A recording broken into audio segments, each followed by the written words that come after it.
Welcome to the 2600 series aluminium scaffold erection guide video.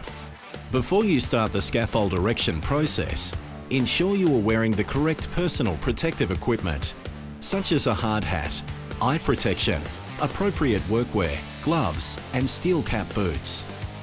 Work area.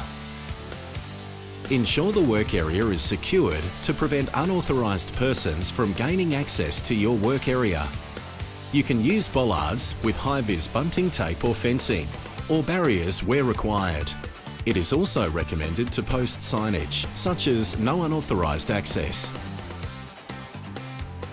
You should also inspect the ground conditions you are building on. Avoid unstable surfaces such as drains, access panels, or recently backfilled earth.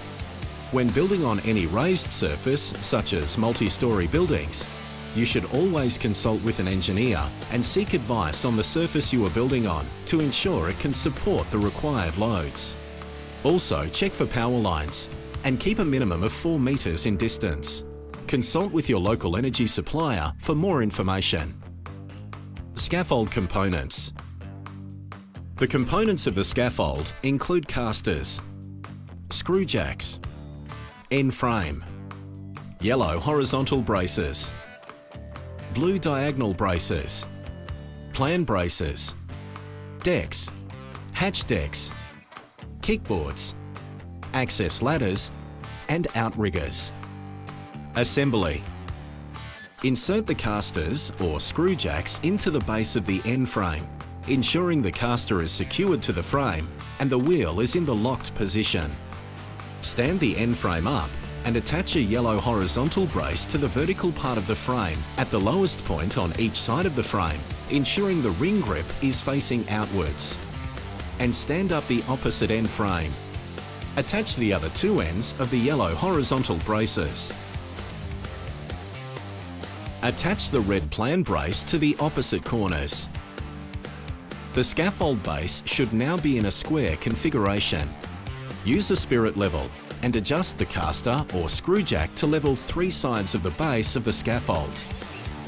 Attach the blue diagonal braces starting from the lowest transom of the frame. Apply the additional blue diagonal braces in a cross-diagonal configuration on each side and ensure all ring grips are engaged and secured. Top up the end frames to the next deck handrail height and ensure the frame clips are engaged and secured. Hang the ladder temporarily in position either prior to or after installing the hatch deck, depending on ladder length. Install one deck as a temporary deck, approximately 1 metre from the ground between both frames. Install the yellow horizontal braces as handrails and mid-rail guardrails for the working deck while standing on the temporary deck. Check that all ring grips are engaged and secured into position, including the access ladder swing arm. Secure the ladder swing arm to the frame of the scaffold.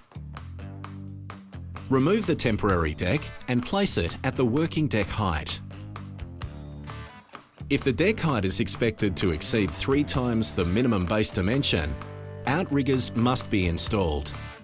For 0.7 metre wide towers, a minimum of 2 times the minimum base dimension applies.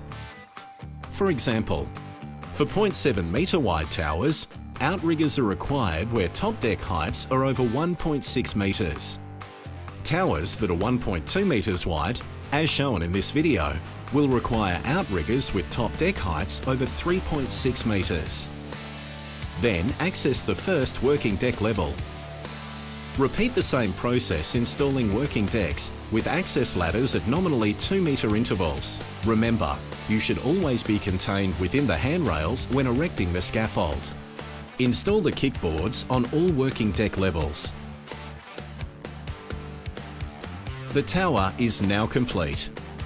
Ensure that daily checks are carried out to ensure the scaffold is level in both horizontal and vertical directions and is free from any damage. Check all ring grips, access ladders and decks to ensure they are secured correctly. If the scaffold has been overloaded or has been exposed to impact damage, you must remove the scaffold from service and contact your MyScaffold representative for further information.